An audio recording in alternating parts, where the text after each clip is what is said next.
नमस्कार दोस्तों, मेरी और वीडियो में आपकी स्वागत है। आज की वीडियो में डिस्कस करने वाले हैं सेल्स डीड। ठीक है, ये भी टाइप है डीड का और कन्वर्जिंग डील का एक कन्विंसिंग डील्स का डीड्स का एक टाइप है। तो डिस्कस करते हैं बिना डिले करे।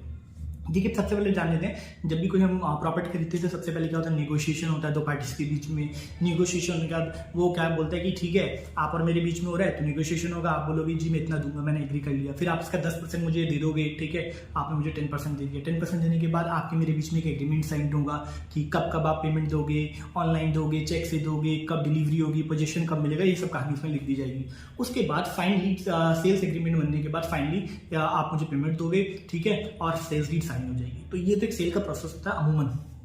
अब बात करते हैं सेल्स डीड की।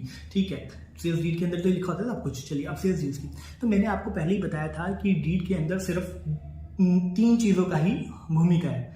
ए पार्टी का नाम क्या है, बी पार्टी का नाम क्या है, किस तरह का सेल ट्रांसफर हो रहा है, ए और बी के बीच में किस तरह का ट्रांसफर हो रहा है। अगर ए जो पर्सन है सेलर है, बी परचेसर है और बीच में ट्रांसफर क्या हो रहा है, ऑनरशिप का, तो ये सेल्स डीड बन गई। अगर ए जो आपका है गारंटर है और ये गारंटी है तो एक क्या बन गया, सिर्फ एक डीड बन गई। फिर एक ए आपका लेसर है, बी लेसी है और सिर्फ राइट का ट्रांसफर हो रहा है, तो ये क्या बन गया, ये बन गया लीज डीड। तो अब इसको डिस्कस करते हैं, मतलब कहने से है यही और इसको कहना कैसे है मैं आपको ये बता देता हूँ। ठीक है, तो sales deed is a written document. Sales deed एक रिटन डॉक्यूमेंट होता है, ठीक है, which is valid as per law, जो कि वैलिड है लॉ के हिसाब से। इन विच प्रोसेस, जिस प्रोसेस के अंदर प्रॉपर्टी ऑनरशिप ऑफ प्रॉपर्टी या property ownership of property rights are transfer, जिसके अंदर ऑनरशिप ट्रांसफर की जा रही है from seller to purchaser, seller से परचेसर के पास जा रही है। ठीक है, विद एक्सचेंज ऑफ मनी के साथ from purchaser to seller, known as sales deed. तो इसमें भी आप क्या समझ आया कि 2 चीज हुई यहाँ पे, एक सेलर और परचेसर 2 लोगों की बात थी, ऑनरशिप का ट्रांसफर हुआ, कंप्लीट ऑनरशिप का ट्रांसफर हुआ, ठीक है, और साथ में हमने बोला एक्सचेंज ऑफ मनी।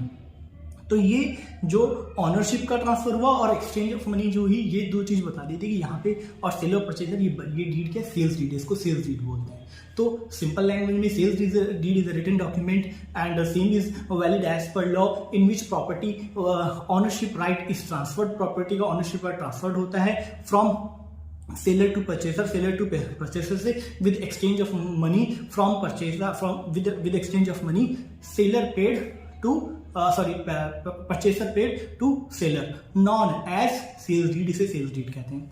ठीक है, तो ये तो सेल्स डीड कर दिया। कह रहे हैं sales deed is valid only, sales deed तभी वैलिड होती है when it is signed by both parties in the presence of 2 witness. मतलब जब 2 विटनेस होंगे और वो साइन करेंगे और वो दोनों पार्टी साइन करेंगे तभी वो सेल्स डीड बनेगी। सिर्फ खाली कागज पे लिख देने से सेल्स डीड नहीं बन जाएगा। ठीक है, sales deed should be registered in court, और ये रजिस्ट्रार ऑफिस में या कोर्ट में, जो रजिस्ट्रार ऑफिस में होता है, आपको पता है गांव में तहसीलदार तहसील में होता है, तो रजिस्ट्रार ऑफिस में तहसील में जाके ये रजिस्टर होनी चाहिए, तभी ये मानी जाएगी।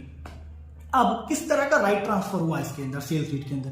भाई जब ऑनरशिप ट्रांसफर हुई तो आपको क्या क्या राइट मिल गए? आपको मिल गया राइट टू यूज, आप उसे यूज कर सकते हैं, राइट टू लीज, आप उसे लीज पे दे सकते हैं, रेंट पे दे सकते हैं, मॉर्गेज पे उधार मॉर्गेज कर सकते हैं किसी के पास, और सेल कर सकते हैं। ये सारे राइट्स आपके पास आ गए हैं। अब इसके अंदर हम एक चीज और डिस्कस कर लेते हैं, essentials of sale deed. Essential क्या होते हैं भाई सेल्स डीड के? तो भैया एसेंशियल तो यही ना, सबसे पहले 2 पार्टीज होनी चाहिए, एक सेलर होना चाहिए, एक परचेसर होना चाहिए। ठीक है, मतलब डिटेल ऑफ सेलर, एक डिटेल ऑफ परचेसर, दो चीज हो गई। ट्रांसफर ऑफ ऑनरशिप ट्रांसफर होनी चाहिए 3, ये भी किसका एसेंशियल है। पेमेंट डिटेल्स होनी चाहिए, कब कितना पैसा दिया जाएगा। ठीक है, हैंड ओवर ऑफ पोजीशन, कि भैया पोजीशन की कब दी जाएगी, ये इसका एक एसेंशियल पॉइंट हो गया। तीसरा, नो इनकम्बलेंस का मतलब होता है भाई कि कोई किसी भी तरह का लोन वोन नहीं चल रहा होना चाहिए। क्लॉज है एक तरह का कि कोई भी लोन वोन नहीं चल रहा होना चाहिए, अगर होगा तो फिर जो सेलर है वही इसको पे करेगा। ठीक है, नो इनकम्बलेंस और इंडिमिनिटी में इस वर्ड को बोल नहीं पा रहा भाई, देख लेना, अगर नहीं पता तो नहीं तो छोड़ देना। ठीक है, इसका मतलब होता है कि अगर पहले से ही इस पे कुछ लोन के अलावा टैक्सेस वैक्सेस चल रहे हैं तो आप ही पे कर, सेलर मतलब क्लॉज में लिख दिया जाता है कि सेलर को ही देना पड़ेगा अगर पैसा बाद में फाइंड आउट हुआ। तो सबसे पहले detail of seller, detail of purchaser, payment details होनी चाहिए। अगर उसके अंदर पेमेंट डिटेल है नहीं, कोई अगर फ्री में किसी को दे रहा है तो वो सेल्स डीड नहीं कहलाएगी भाई, फिर वो सेल्स डीड नहीं, फिर वो चली जाएगी गिफ्ट डीड पे, क्योंकि फ्री हो गया ना। यहाँ पे जब पैसे का एक्सचेंज होगा तभी वो सेल्स डीड कहलाएगी। ठीक है, प्रॉपर्टी का डिस्क्रिप्शन होना चाहिए, क्या प्रॉपर्टी है, कितना एरिया, कितना साइज है, पोजीशन कब दे रहे हो आप, ये होना चाहिए। इंक्लूडेंस मैंने आपको बता दी, these are the essential of the sale deed. Thank you so much. अगर आपको मेरा वीडियो अच्छा लगा तो लाइक कीजिए। अब आप इसको बोलेंगे ड्राफ्ट कैसे करना है। अरे भाई ड्राफ्ट करना तो मैंने आपको बताया था ना, जब सबसे पहले मैंने डीड वाली डेफिनेशन बताई थी तो उसमें मैंने क्या बोला था, non operation part. Non operative part में सबसे पहले क्या लिखेंगे, सबसे पहले आप लिखेंगे डीड नेम, डीड का नाम क्या है, लिख देंगे सेल्स डीड। फिर नीचे क्या लिखेंगे, डेट आप कब बना रहे हो। फिर क्या लिखेंगे, फिर हम लोग नॉन ऑपरेटिव पार्ट स्टार्ट होता है। नॉन ऑपरेटिव पार्ट में क्या जाएगा, पार्टी ए मतलब मैं हूं तो मेरा नाम, मेरे पिता का नाम, मैं क्या करता हूं। पार्टी बी आपका नाम, आपके पिता का नाम, ये सब हो जाएगा। डेट इज डिक्लेयर करो, इसके अंदर सेलर कौन है, परचेजर कौन है, ये डिक्लेयर कर दिया। ठीक है, और ये प्रॉपर्टी किस सेल की जा रही है ये लिख दिया इसके अंदर। फिर आ जाता है ऑपरेटिव पार्ट। ऑपरेटिव पार्ट में क्या लिखोगे, ऑपरेटिव पार्ट में ये लिखोगे दिस डीड विद विटनेस, कौन है विटनेस, जो दो विटनेस उनके नाम डाल देना। फिर नीचे क्या आ जाएगा, उसके नीचे आ जाएगा हैव होल्ड एंड, किसका है, क्योंकि मैंने आपसे प्रॉपर्टी कर दी है तो हैव आपका नाम आपके पास and hold of Vipin Chauhan, इस तरह से आ जाएगा। फिर क्या आ जाएगा इसके नीचे, इसके अंदर आप कुछ डिक्लेरेशन डालना चाहते हो, दैट इज इफ एनी इनकम्बेंस, अगर किसी भी तरह का कोई इनकम्बेंस पाया जाता है, कोई टैक्सेस पाए जाते हैं, किसी तरह का लोन पाया जाता है, debt seller will be the, मतलब कोई भी तरह का डिक्लेरेशन डालना है तो डेट इज करके डाल दिया। फिर सबसे लास्ट में क्या हो जाएगा, सबसे लास्ट में आ जाएगा फंक्शनल पार्ट। फंक्शनल पार्ट में क्या हो जाएगा, वहां पे आ जाएगा टाइटेनियम। तो अभी ऊपर मैंने जो फंक्शनल पार्ट था उसमें क्या क्या बताया मैंने आपको, टेस्टोनियम बता दिया था और हर्बेंडिस बता दिया। टेस्टोनियम मतलब विटनेस कौन था, हर्बेंडिस मतलब था कि हैव एंड होल्ड किसका है, फिर डेटिस करके बता दिया कौन कौन किसका, मतलब अलग से डिस्क्राइब कर दिया।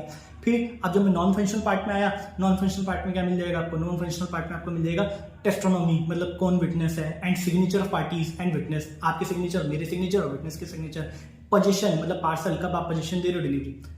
तो देखो मैंने आपको क्या बताया, मैंने जो पहली डीड की डेफिनेशन आपको बताई थी उसके अंदर मैंने कुछ एजेंशियल पार्ट्स बताए थे डीड के।